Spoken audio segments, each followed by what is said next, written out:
Just while we're waiting for the final audios to connect, a massive hello to all of you from myself, Sarah Gordon, and all of the Satala team who are going to be running this very interactive 55-minute session over the course of the next hour. For those of you who haven't used Zoom before, congratulations, you've managed to avoid a pretty big feat over the last 9 months. But just so that you're aware, down at the bottom of your screen over at the left-hand side, you've got your mute button and your camera button, so you can switch that on and off. We would ask you to try and stay on mute for the majority of the session today. Also as well, in the middle of your screen, you'll see that there's a little chat box. So if you want to open that up, we will be encouraging you to submit ideas, suggestions and questions to us through the chat during the course of the entire session. So what are we going to talk through today? We're going to have a little look at how big is your risk appetite, especially with regards to making difficult decisions in high stress situations. We're going to take a look at what do we actually mean by risk appetite and tolerance. We're going to take a look at some case studies, and we're going to finish by attempting to complete a tool altogether, which may or may not work depending on our technology. I'm just going to unmute myself. Somebody just muted me, which was exciting. So, okay, with regards to our session today, how big is your appetite? And I think we'll have more people joining us as we go into the session, which is just brilliant. So to start with, ladies and gentlemen, your first challenge is to attempt to use Mentimeter. If Mentimeter isn't your bag, that is okay. Use chat instead. And what we'd like you to do is to go to www.menti.com, enter the code 8270414, and you will be confronted with your first question. And your first question is, how big is your risk appetite for traveling today? Okay, so we're asking you about, would you like to get on an airplane or a boat and travel internationally today? If the answer is absolutely yes, I've got nothing to worry about, then tell us. If the answer is absolutely not, I'm in lockdown and have been for the last 9 months, then tell us that. So what is your appetite for traveling today? So I'm going to let Ellen share her screen. And excellent, we've got a bit of a mixture of a response coming in, which is great. Do feel free to enter your ideas into chat if you would like instead, if that's better for you. But what we're beginning to see here, which is absolutely fantastic, is that we're getting a bit of a mixture. And that was fantastic there.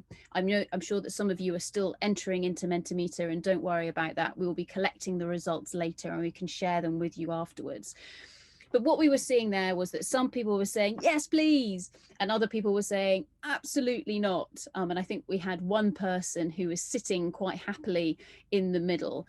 And the reason why we get this diversity of results when we pose questions like this is because every single one of us has a slightly different predisposition to taking risk. Also, every single one of us are living and surviving in very different contexts. For those of you who might be in Australia, a massive round of applause and congratulations for managing to conquer that COVID and get those numbers down to as low as possible. And so therefore, of course, being able to travel around Australia, etc., is totally fine. Whereas for those of us who are here in Europe, so I'm currently speaking to you from Scotland in the UK, for those of us here in Europe, traveling at the moment is probably not a very good idea because we know that that's going to lead to all kinds of trouble. So when we're talking about risk appetite, we need to be aware that every single one of us has our own personal appetite for risk, and that's going to be different depending on who we are, our life experience, where we are in the world. And our appetite is all about how much risk are we willing to take. But when we take this concept of risk appetite and tolerance into our teams, our organizations, our businesses, etc., then it becomes a little bit more tricky, because now we're trying to understand what is the appetite of the collective, what is the appetite of the team. And so that therefore drills really deeply into culture and what is it that we're actually trying to do as an organization. And so a much more difficult question for us to try and answer is actually, what is the appetite of our team with regards to traveling today? We can make decisions for ourselves, but when it comes to operating as a unit, how do we make sure that everybody is aligned? Everybody understands, okay, which direction are we going in? And what is our tolerance thresholds with regards to veering off slightly from that path? So what I'm describing here is this concept of risk appetite and tolerance, which is used all around the world across different sectors to help us manage those risks in an aligned manner. So taking a step back and thinking about appetite and tolerance as a whole, if we were to imagine that we have lots of different risks in our risk universe, and of course you can scope your risk universe in any which way you like, within that universe of risks, there will be some risks that you want to take. Now, if you are a business, those are the risks that might give you a competitive advantage over your peers, or they might just be inherent to the activities that you are doing, okay? So there will always be some risks that you are willing to take. Around the outside of that, we have a zone of tolerance. And in our zone of tolerance are an array of risks that we might not necessarily want to take, but we can take them. So we can accept those risks, okay? Also, in many cases, we can do something about those risks. So with controls and with management, we can move them around. Now, the outside of that risk tolerance zone is something called our risk capacity, okay? And what we mean by our risk capacity is that tipping point beyond which we don't really want to go. Or if we go out beyond that risk capacity, then our organization will either have gone bust, okay, or will cease to exist, or we need to change our strategy. We need to change something really fundamental about what it is that our organization does. Now, with regards to this terminology that I'm using here, many organizations use the same words to mean something slightly different. So one of the big confusion points with regards to risk appetite and tolerance is people not really understanding what's meant. And I think every organization that I've had the luxury of working with over the last few decades has used these words in slightly different ways. But for the purposes of today, risk appetite, that is the risk that we are willing to take. Risk tolerance, or that zone of tolerance, these are the risks that we can take. And that risk capacity, that's your tipping point beyond which you don't want to go. And so if somebody's asking that question, how much risk is too much risk? That's the tipping point that they're trying to get to there. And that is the risk capacity. Now, in terms of this diagram here, sometimes we call this the solar system diagram. Others like to think of this as being a fried egg diagram. You can see that we've offset that risk appetite circle slightly so that the zone of tolerance on one side has a very narrow zone, and on the other side of the risk tolerance zone, you've got a very much wider area there. And that's to try and depict the fact that for some risks that you need to be able to tolerate in pursuit of your activities, you will try and have a very, very narrow zone of tolerance. So things like health and safety, bribery and corruption, things like that. Those are the sorts of risks that we try to manage to the lowest level of tolerance possible, okay? Within health and safety, we sometimes call this to as low as reasonably practicable, and there's a load of other language that people tend to use with regards to that. However, there will be other risks for which you'll be very, very happy to leave a much larger degree of wiggle room or tolerance in which they can exist. So, for example, if you have a project, it's very normal to ensure that you have, say, a 20% contingency in your budget for the delivery of that project. And that's you introducing tolerance into that area of risk. Okay, so what this means is that when you're thinking about your risk profile for your organization or for a particular project or a task, you will have some risks that you want to control really tightly, and you will have other risks that you're quite happy to relax and give them a much larger degree of tolerance. So it's all very well drawing circles on bits of paper, etc., but how do we actually make this mean something? How do we allow people to know where those trigger points are for when they need to take action or when they can leave things be? Well, this is when we start to really work out, okay, if we're looking at a certain area of risk, we can say, on one hand, what is our best case scenario for this area? And on the other hand, what is our worst case scenario? And what that's doing is that's giving us two bookends within which will then sit our appetite and our tolerance. Because after that, we can then say, okay, what is our appetite? What is our zone of tolerance? And then what's that tipping point? What's that criteria? And by breaking our risks out into this, we can then begin to understand and say, okay, I now understand why you think it's so important that we all stay in lockdown at the moment with regards to COVID-19. And we begin to understand where those sliding scales are and decision points with regards to those risks, depending on how our context is changing. And of course, as we've seen over the last little while, what we can begin to build up from that are these trigger action response plans, okay, where we might go through different levels or different tiers with regards to, okay, our context is now saying that the number of cases of COVID in our particular region has reached this particular level, that therefore induces this type of action. And this is very, very common around the world, and it's all based on risk appetite and tolerance. So it's a very, very common tool to be using when we're trying to manage our risks.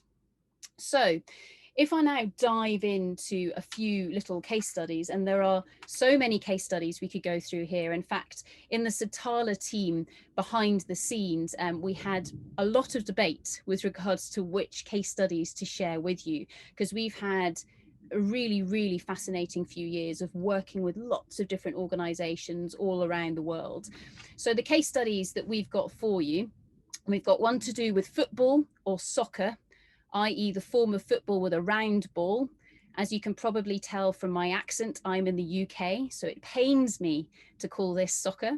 We're also going to talk through an example to do with safety, which of course can be applied to any form of heavy industry, but it's also equally applicable to those organizations who go to fairly exciting regions where people might be encountering big scary hazards, etc.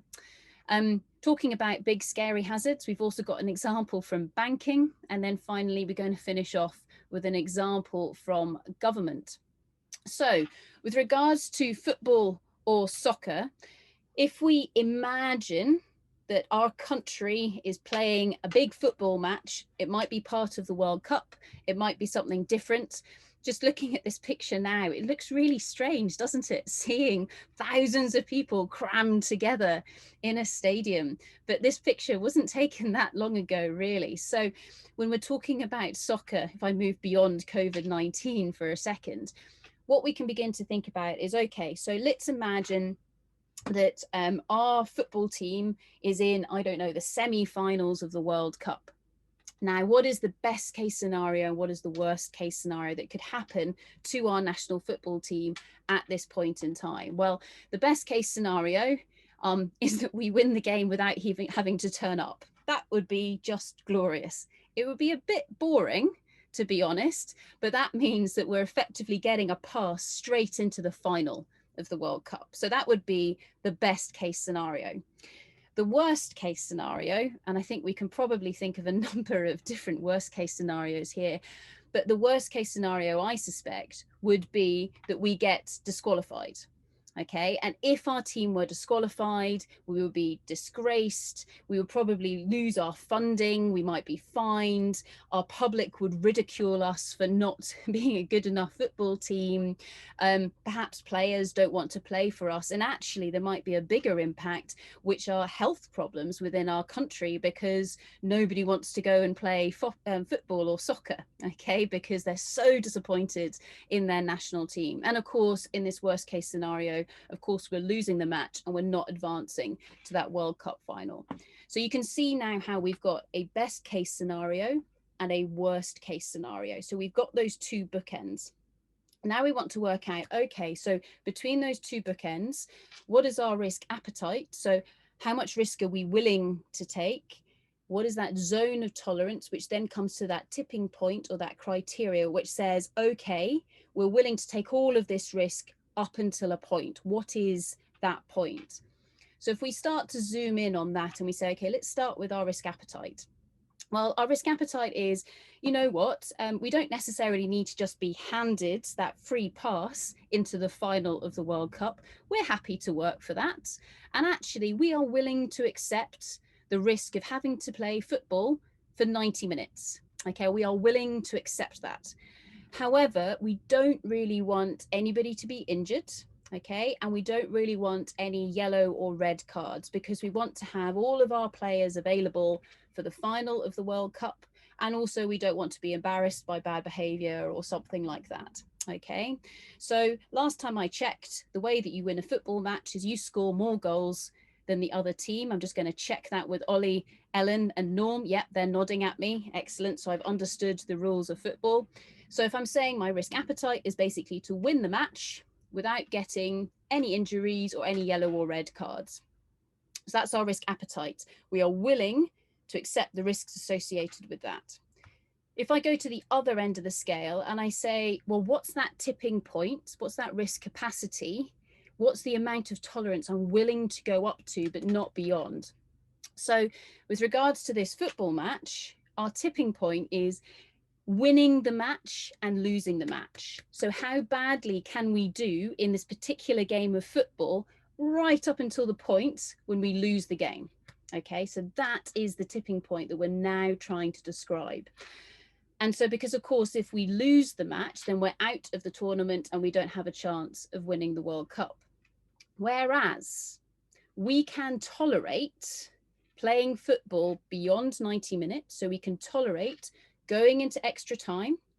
We can tolerate penalties, as painful as they are to a nation. We can actually tolerate lots of injuries. We can tolerate that. And we can tolerate as many red or yellow cards as you can throw at us. Okay, because what we're trying to do here is to get into the final of the World Cup.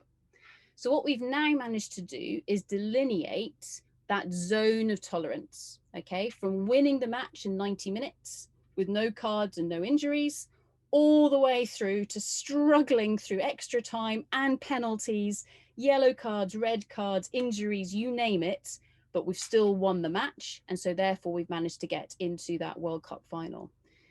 We're now establishing where we are happy or where we can exist with regards to managing those risks.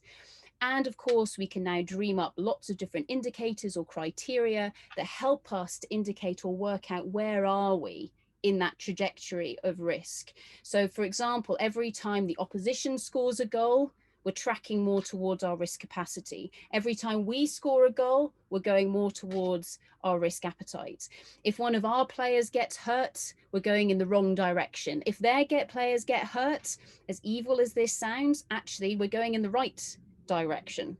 Okay, and so on and so forth. So you can begin to see how you structure really simply risk appetite, risk tolerance, and that criteria that can sit in the middle of that. So that is our example, a very simple example taken from soccer. And yes, we could, of course, apply this to many large football leagues around the world that we actually have the luxury of working with, which is very exciting. So how about changing tact a little bit? How about we take a little look at safety? Okay, because safety is really interesting because so many organizations have this concept or this term of zero tolerance for harm. Now, is that possible? Truly possible when we're thinking about appetite and tolerance? Or is it just a really nice vision that we can move towards? Now, personally, I'm a geologist originally, and I've spent a huge amount of time working in different sectors, such as the mining sector. And so within mining, having scenes like this photograph that you can see in the back here of lots of hard hats, etc. Usually, of course, they're on the heads of people. This is very, very common because it's a very hazardous industry and people, unfortunately, do get hurt a lot. And so as a result, trying to work out what is our appetite and tolerance with regards to safety is really important. It's a really important thing that we can do.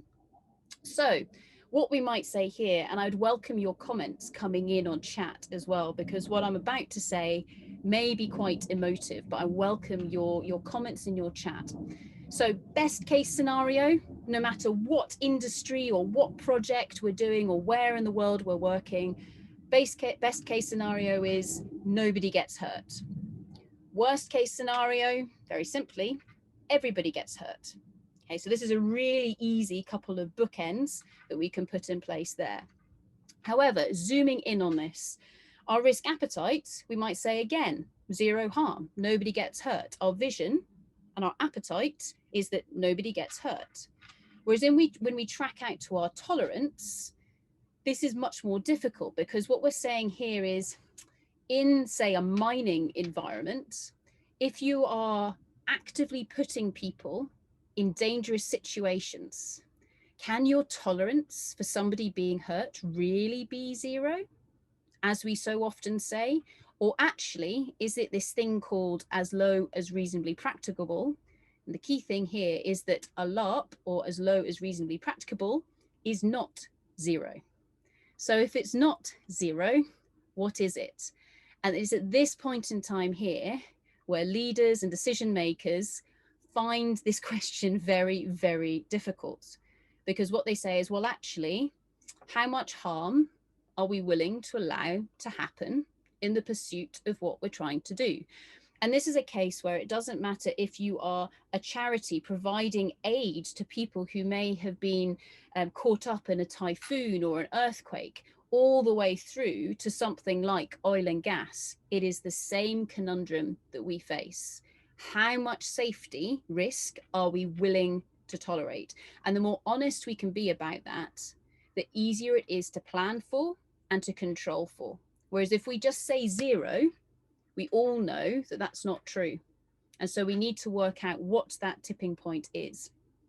Some organizations say that they want to be 20% better than last year, whatever that means. And I've seen that happen a lot. But this is something where ideally we can have a much more mature conversation about that tipping point that we have there. Once we establish that, we can then use some of our normal metrics to say, okay, well, where are we on that spectrum? And with regards to safety, we can use leading indicators such as how many high potential hazards have we spotted in this particular area? How many high potential incidents might there have been? A high potential incident being something that has occurred but nobody got hurt. So those might be sort of leading indicators that we might look at, opposed to lagging indicators, which are of course far worse, because a lagging indicator within health and safety generally tells us about people who have been hurt, okay? And that might be an incident, or in the worst situation, it may of course be a fatality. So there are lots of different data sets, for example, that we can use here. Now, just diving into the nuances of health and safety, risk appetite and tolerance, what we often find here is that some organizations will say, okay, we could have risk tolerance of C, B, or A, of course, and as we're going towards our risk appetite, we're getting better and better in terms of that performance that we're expecting.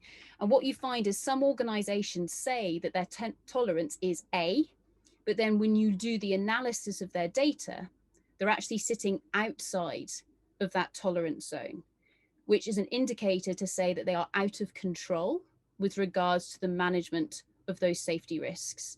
And that is massively important, because being out of control is a trigger for immediate escalation to senior decision makers to say, we're no longer within the boundaries that you have predetermined for us.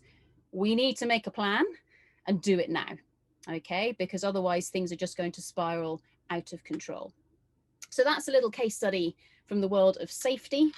I'm now going to shift gear and I'm going to go from safety to banking. It's not often I think you do that particular order of events. I'm going to go through banking and then I'm going to open up for a bit of an interactive exercise, because we're actually going to try and do one of these best case scenarios, worst case scenarios, appetite and tolerance exercises for going back to the office. Okay, so I'd like you guys to be thinking in the back of your mind, okay, if I had to design this for my company, for my office, what would this look like for me, and how can I use that to help me make decisions? So banking, back in 2008, something happened, and that was the global financial crisis, which now on a scale compared to COVID doesn't look like it was that big a deal. But basically back then it was, and as a result of basically lots of people being caught cheating, which effectively was one of the contributing factors to that financial meltdown, the regulators that tend to try and look after banking put a whole load of additional regulations in place. One of which was that banks had to go and create a risk culture, and that should be supported by the drafting and the publishing of risk appetite statements. So being very rude about banks, and I don't really mean this, of course, they all went, great, where can we buy a culture from?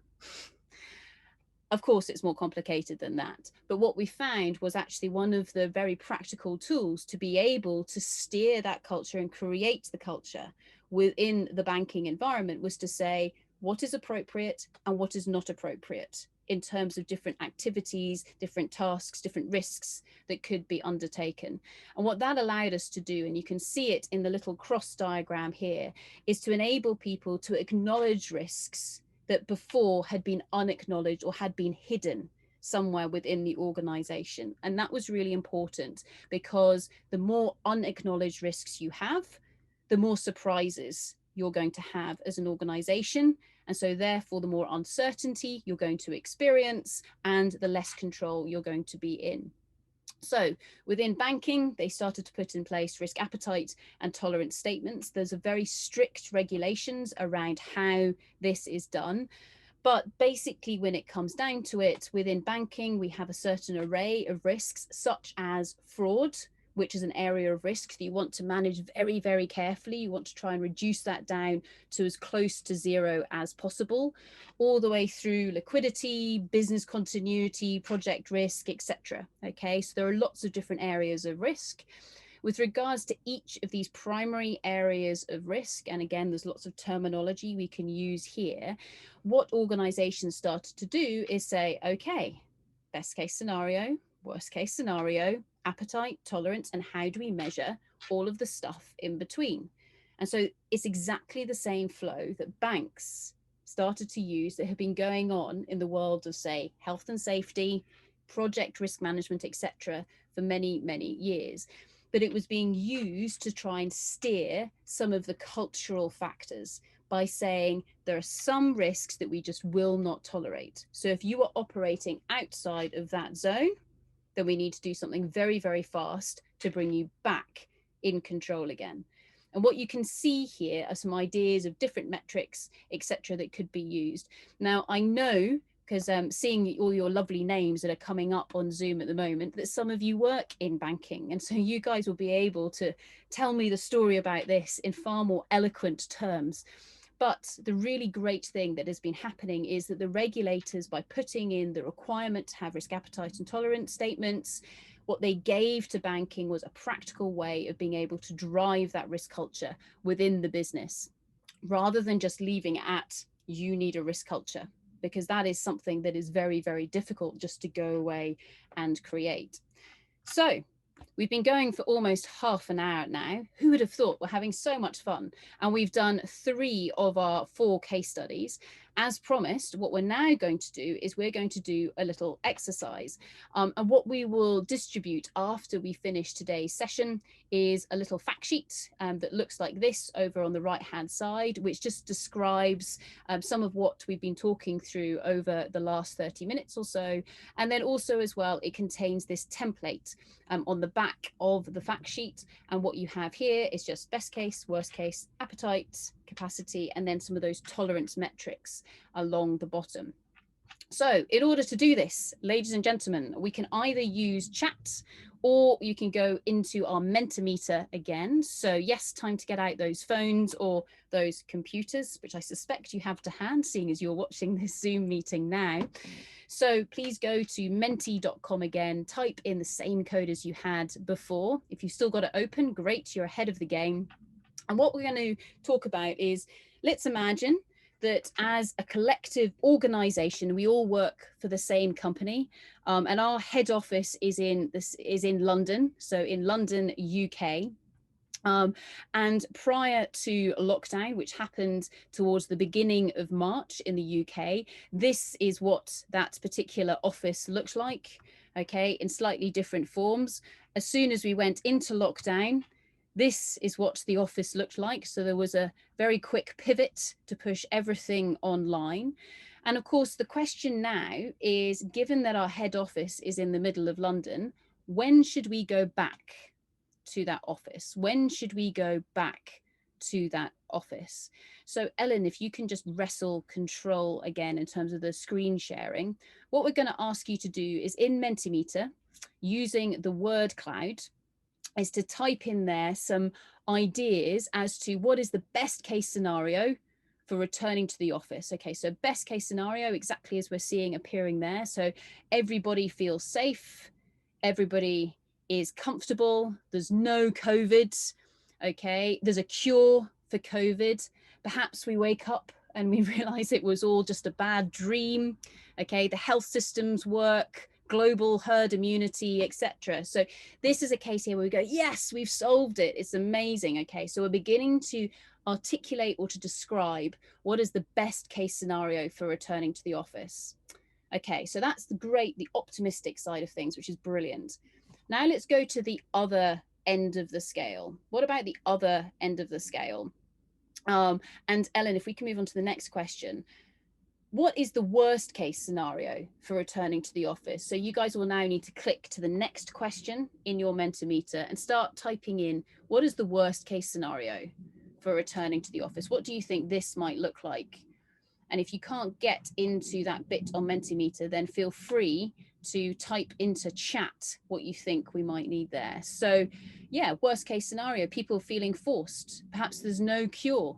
Perhaps, and this is really horrific, perhaps COVID mutates far enough away so that the vaccines that we've managed to invent don't work. Okay, perhaps it's dangerous. We might be the vaccine is ineffective, etc. So lots and lots of really good descriptions going on here, which, as much as we don't want to think about them, we have to be able to think about these as well.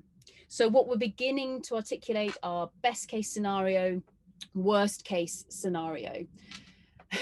Virus in the third wave. No. Okay, Ellen, we need to go to the next one before we all get too depressed about what's going on here.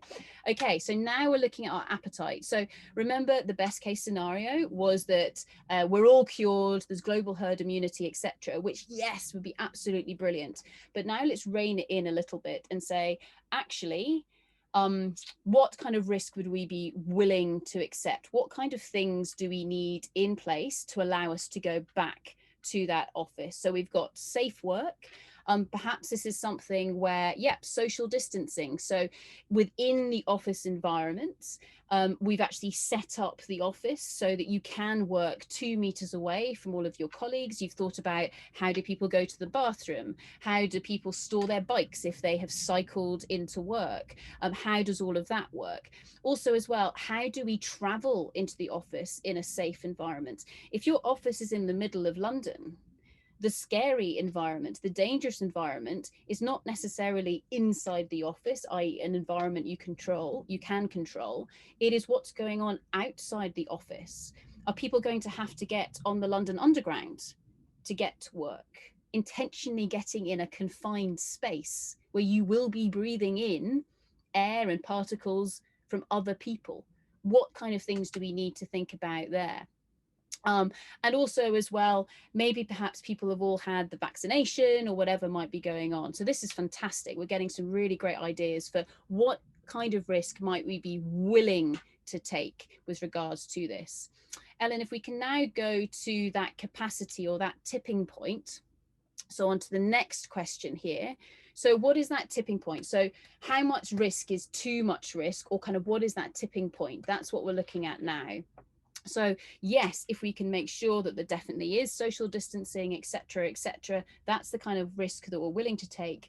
What now is the tipping point? Now, bearing in mind, your tipping point might be very, very close to your risk appetite, or it might be quite a long way away, depending on what you think is most appropriate for the organization at hand. So this might be something here where, yeah, you might have children at home. I could interpret this in a number of ways, but what this might be doing is it's preventing you from actually doing any work. Okay, so therefore you need to be able to get out of the house. And yeah, we've got poor mental health. I think one of the aspects of COVID-19 and the situation that it has caused is significant stress on people's mental well-being. At what point in time does it become more dangerous for somebody to stay at home versus be exposed to COVID-19? And that's almost part of the tipping point that we're beginning to look at here. And whilst an employer is not responsible for absolutely everything to do with an employee, we do have a duty of care to make sure that all of those individuals are okay. So that's a case there where at what point in time do we need to go into the office? And we have things here like access to office hardware. So you might have computers running in the office that every so often they might crash. And so we need to go in and we need to reboot those computers, for example. So someone has to physically go into the office. Wi-Fi overload at home. Yes, I think most of us have now got to know our router boxes, etc., incredibly well, and knowing at what point in time do they need to be reset so that we have good quality internet, so that we can carry on working in as normal a manner as possible, albeit over Zoom or Teams or any of the other tools that we might have. So this is something here where, again, what we're beginning to articulate is, okay, that appetite, okay, how much risk are we willing to take? And then that zone of tolerance out to that tipping point. And knowing what that tipping point looks like and communicating that to the rest of the team is one of the most important things you can do, because it allows them a degree of certainty, and it means that we can therefore plan. Now, this is one of the things, depending on which country, of course, you've been trapped in, shall we say, over the last 9 months. Some governments have been really, really good at managing people's expectations by saying this risk is too much risk, this one we can accept. And other governments have been changing their minds continuously. Now, it's quite all right to change your mind if the context is changing. What is frustrating for many people, and then causes people to go and do their own thing and not necessarily obey the rules, is if they've got no idea what the rules really are, or they've got no idea where those predetermined tipping points are that can be set by the government. So all of this great information that you've been giving to us here, we will be disseminating this or making this available for you if you want to use it in any of your own work as well. So thank you very much for that, Ellen. What you can then go on to, of course, is you can begin to work out what is the distinct criteria through which you can measure where are you on that scale between appetite and that tipping point. So you can therefore measure, are we getting better or are we getting worse? And I don't know, Ellen, if you have those final slides or not. It's okay if we don't, but if you do, you guys will have access to it in Mentimeter, and feel free to fill that in your own time. So you can see there on the screen, Ellen is sharing it, and you guys are more than welcome to fill that in behind the scenes. And what I'm going to do now, I'm going to wrestle back control of the slides, and please do feel free to send in your comments and your questions on the chat as we go through our next case study and into the final sections of today's session, because we do, of course, welcome your comments, ideas, etc. So what we've been doing is we've been filling in this map or this framework, which allows us not only to understand ourselves, what is our appetite and tolerance for something, but also communicate that with other people and begin to bring in some data. Okay, so we can understand what is going on here. Now, just while Ellen types some of that up so we can share it with you, I've got one final case study to go through, and this is it's a government or it's a public body example. So you can see Big Ben or the tower that houses Big Ben in the background. Actually, in the UK, Big Ben has been shrouded in scaffolding pretty much since May 2016, which was round about the time of the Brexit vote. So I'm looking forward to seeing what this tower is going to look like after the UK has exited Europe. I don't know if there's a correlation, maybe there is, maybe there isn't.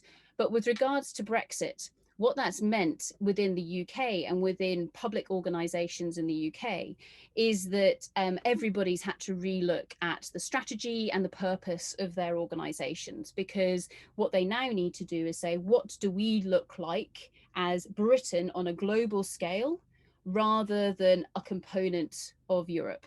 And no matter what we emotionally feel about Brexit, this is just something that we've had to get on with.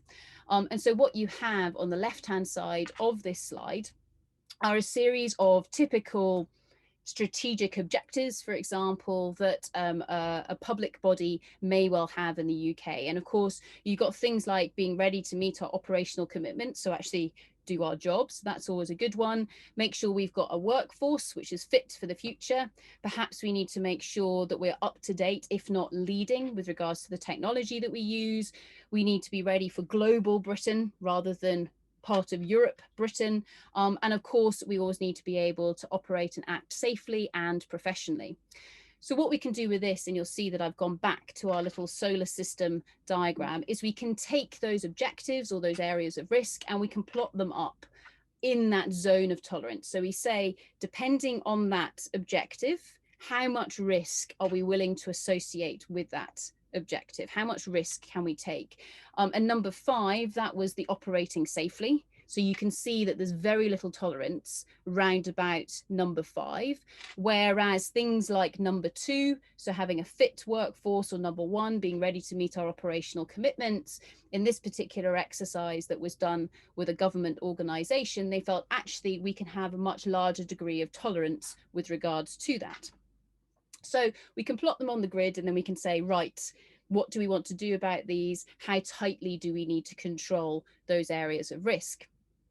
And once we've had that conversation, we then say, but hang on a second, the world is changing. And we did this exercise back in April. And what we wanted to do was say, okay, so this is where all of our objectives plotted, say in January 2020. But the world has changed. We have this thing called COVID-19. And so how has that been impacting on our ability to achieve those objectives given the zone of tolerance that we've assessed? Okay, so by inducing or by putting in a zone of tolerance, it means that the organization can have some shocks, but COVID-19 is quite special because it's pushed a lot of organizations outside of their tolerance zone, either knowingly or unknowingly. So in this particular example here, let's just suggest that due to COVID-19, some specialists might not be able to get to their place of work. Has this been a common occurrence across the world? Oh yes, of course it has. You don't have to have been in the UK to have been experiencing this particular issue. If we drill down into this particular example, let's just assume that this specialist is an electrician or an electrical engineer, and one of the jobs that they should be doing is testing all of your electrical appliances to make sure that they're not faulty. Okay, so this might be something that is important for just in a normal office, or it might be something that's important for one of the defence units, for example, that we may well have in the UK. So do we have those specialists in place? Can they get to their place of work? Can they undertake their jobs? Let's assume they couldn't because they couldn't get to their place of work. So what this means is that appliance testing might not be undertaken. And so therefore, we might be leaving some of our high risk facilities exposed.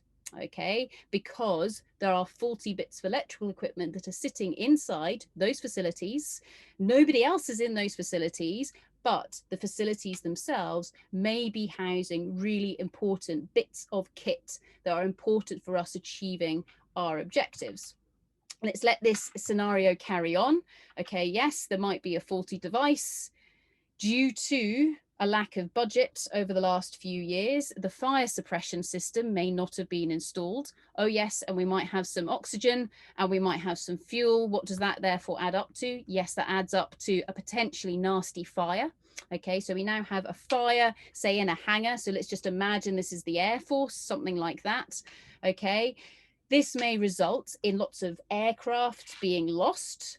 Okay, so we've now lost some of our critical equipment that we need in order to be able to do our job.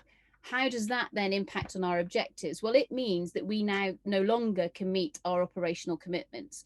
So that, as either an objective or as a risk, depending on how you want to phrase it, gets pushed outside of the zone of tolerance. But because we've moved one of them, we've now impacted on all of our other objectives as well. So supporting global Britain, yes, that now gets pushed out of tolerance as well. And suddenly everything begins to unravel, because what we realize is all risks are interconnected. And as soon as you adjust something in that network, everything else can bounce around, and some things will stay in tolerance, some things will move outside of tolerance, depending on what's going on within that system. And of course, we can model all of that up. We can introduce additional stresses into the system. So something like economic pressure causes the tightening of budgets. I think that might be about to happen next year. I don't think that's necessarily really even a risk, because we're pretty certain about that happening. But what does that then mean? It now means that with the exception of safety, everything else has moved outside of your tolerance zone. Okay, so therefore we now have two options. We can either pump more time, money, and effort into trying to achieve those objectives and move them back into our tolerance zone again, or we can relax that tolerance zone and in part change some of those objectives. Okay, we can change some of those objectives. And that's how, again, we then begin to work out how do we allocate time and resources to the achievement of different objectives and the management of different risks, but also be able to pull together the network of risk concept into risk appetite and tolerance. So with that, I'm now going to go back to our little exercise that we did earlier, and tap back into Ellen again. Ellen, have we got something to share with everybody? Excellent, we do indeed, brilliant. So I'm just going to push through. I'm going to let Ellen either grab hold of the sharing or just leave it with me. It's up to her. Brilliant. Thank you very much, Ellen. So what we can see on Ellen's slide there are from your word clouds that we did, and we took, what, 5 minutes over that exercise. As a collective, we've begun to map out what does that best case, worst case, and most importantly, appetite and the capacity being that tipping point. How much risk are we willing to accept with regards to going back to the office? Now, of course, we all work for different organizations around the world, but imagine if you were doing this with your core team, okay, in your organization, so that everybody feels that they understand how much risk can we actually take in pursuit of our activities, and then be able to work out some of those metrics or those indicators that go with them. This is a very, very quick and easy exercise, which of course can be done virtually, just like we've done it now. Or it works really well, of course, if you have posters and post-it notes. Everybody loves a little bit of that. It's a really great way of tackling big, difficult problems, or problems where lots of people have different perspectives with regards to what the risks truly are and how much risk is too much risk. By using appetite and tolerance, what you're doing is you take a very objective approach to understanding, okay, when we're talking about safety and we need to know what that tipping point is, how do we define that? How do we drill into something as emotive as having the potential to hurt somebody? How do we look at that? Because then we need to work out what the controls are, what our management actions are, to try and ensure that those risks that we face stay within that tolerance zone. Okay, if not, of course, meeting and exceeding our risk appetite. That's when everybody is really happy. So thank you very much for that, Ellen. That's absolutely fantastic. And yes, ladies and gentlemen, all of these slides that we're going through at the moment, these will be posted on our website and hopefully on the Understanding Risk website within the next few hours after we finish today's session. So if I just wrestle back controls again from the lovely Ellen, thank you very much for that work in the background, Ellen. That's fantastic. And what we're going to do in the last 5 minutes is say, okay, so hang on a second. For the last 40 minutes, we've been talking about networks and circles and appetite. And yes, I am quite hungry. You know, what is this again? And actually, how on earth do I do this simply with my team? Well, if you want to do it simply with your team, yes, of course, you can use this tool here. Or an even simpler way of trying to ensure that people are managing their risks to within a tolerable level is to use something called an impact and action map. So this is just another way of prioritizing the risks that you may have identified in conjunction with a task or something that might be going on. And what you have here, and you can see it on the slide in front of you, is along your x-axis, you have the potential for that risk to impact on whatever it is you're trying to do. So normal impact, and you've just got lower to higher.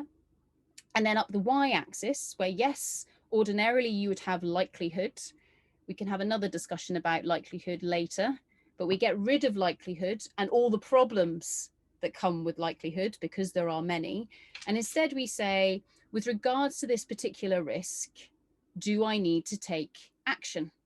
And by taking action, that usually means my controls aren't quite working yet, or I'm not happy with where that risk is sitting. And so what you have here is, if you have a risk that is up high on that axis, that indicates lots of action is needed. Whereas if you're sitting down below that tolerance line, you're saying actually no action is needed at all. We just need to maintain what we've got and keep an eye on the context to make sure it doesn't change and push some of those risks outside of that tolerance zone. So what you can see here on the map is, this is obviously a map portraying the Democratic Republic of Congo. And this is a country that some of our team have really been very privileged to spend quite a lot of time in over the last year. So yes, our French was vastly improved by spending lots of time here, working with some of the world's larger and perhaps more famous cobalt mines. So every single one of us who have one of these in our pockets, we are probably carrying around a bit of the DRC. And that cobalt comes from places that look a little bit like this on the picture in front of you. Now, when we were going to the DRC, we used this impact and action map to help us work out, okay, before we travel there, what sort of risks do we need to be aware of? There are some risks that if they happen, they will have a big impact on us, but there's nothing we can do about them, or there's nothing more that we want to do about them. And they would be plotted down below this little dashed line. There will be other risks, though, that will be high impact, and we will need to take lots of action in order to be able to manage them. And when we start plotting up all of these different risks, we then get a picture of, okay, is it actually possible to go to the DRC to do this work, or do I need to take lots of action to reduce all of those risks down below that tolerance level? Because only at that point in time is anybody traveling to the DRC. Okay, and we did this multiple times. This is a slightly scrappy version of one, to say, actually, is the team, or are the teams ready to go to the DRC? Okay, and what you've got here are the risks being plotted, and then in the blue post-it notes, these were controls that were being put in place, and gradually those risks would move down below the dotted line. Now, what we found happening was, we used this to determine, could we travel to the DRC or not? And the answer was, eventually, after a lot of work, we said, actually, yes, we can. We're going to go to the DRC, despite the fact that it is a high risk environment. And so multiple teams went to the DRC. And this was fine until that little thing called COVID hit. And one member of our team, because his passport had gone to the capital city in the DRC to get another visa, unfortunately, it was something that was totally out of our control. And actually, what we learned was, we were unaware that his passport wasn't in his pocket. So that was a situation where we were learning from incidents, but we found ourselves in a position where we had a team member who could not leave the country, despite the fact that all of the airports in Africa were shutting down and flights were being cancelled left, right, and centre. When that happens, some of these risks, which we had managed to a tolerable level, bounced up again, because the context had changed, and those controls with regards to, say, evacuation were no longer possible. So they were no longer effective. So those risks bounced up above the line. And so what Ellen and myself and a large number of the rest of the team spent at least 6 weeks doing, I think it was, Ellen, was trying to work out how do we solve this situation. And what we used were these impact against action maps to say, okay, what kind of scenarios might we face? Because when we wake up tomorrow, suddenly Ethiopian Airways may have stopped flying their planes for whatever reason, and they were the only airline that was actually flying in Africa for a good course of COVID-19 back towards May direction. So what if all of the flights stop entirely? Or what if the DRC does actually open its border? What if South Africa starts allowing foreign travelers to fly through Johannesburg again? What if all of these different scenarios? And as soon as we started doing that, we could work out different management options, and we could say, okay, so can we put that option in place, and can we better manage those risks? And the answer at the end of this was a fairly emotional 48-hour journey for our colleague who had been stuck in the DRC, during which I can't remember how many plane flights or different journeys he took, but eventually he did manage to get back to France, which was his home destination. But that was after a very long period of very changing context, despite the various insurance policies, etc., that we'd taken out with very expensive organizations. None of them worked because nobody really was prepared for the scale of COVID-19. But what this meant was that by looking at all of our options and constantly reevaluating them every day, and it took about 2 minutes to move those risks around with regards to their post-it notes, we were able to evacuate our colleague from an environment that was getting worse and worse every day. So the reason why we show you this is, yes, when you're doing risk appetite and tolerance, you can use a tool like this, and you can begin to drill down into those metrics, and you can have things that are really well planned and good for understanding across your organization what might be needed and the alignment with regards to how much risk is too much risk. Or you can use something super complicated, sorry, super simple, I should say, which is your impact against action map. And this we find to be such a powerful tool with regards to enabling people to not only prioritize their risks, but also use it as a dashboard to see, are we managing our risks in a very changeable environment? So with that, ladies and gentlemen, I think our time is pretty much up. In summary, risk appetite means how much risk are you willing to take? So that is the international definition that is used by most businesses with regards to what is meant by risk appetite. Risk tolerance is all about how much risk can you take? How much risk can you take? The reason why we use risk appetite and tolerance really is to set expectations with regards to our teams and align our teams, especially in times of crisis or change, and or it is in times of peace so that we are ready for those times of change. And finally, it should be something that is flexible and dynamic, because I guarantee you, as soon as you have published internally your risk appetite and tolerance, something will change and it will be out of date. So with that, ladies and gentlemen, I'd like to say thank you very much for joining us here today, no matter where you are in the world. Thank you for taking part in our little exercises that we've got. All of this information will be published on our own blog, but it will also be published on the conference website, we hope, as well. If you've got questions, comments, ideas, please feel free to email either myself or any member of our team. And hopefully we look forward to engaging with you, be it virtually or in person, which would be amazing, at some point in time in the near future. Thank you very much, everybody, and hope to see you soon.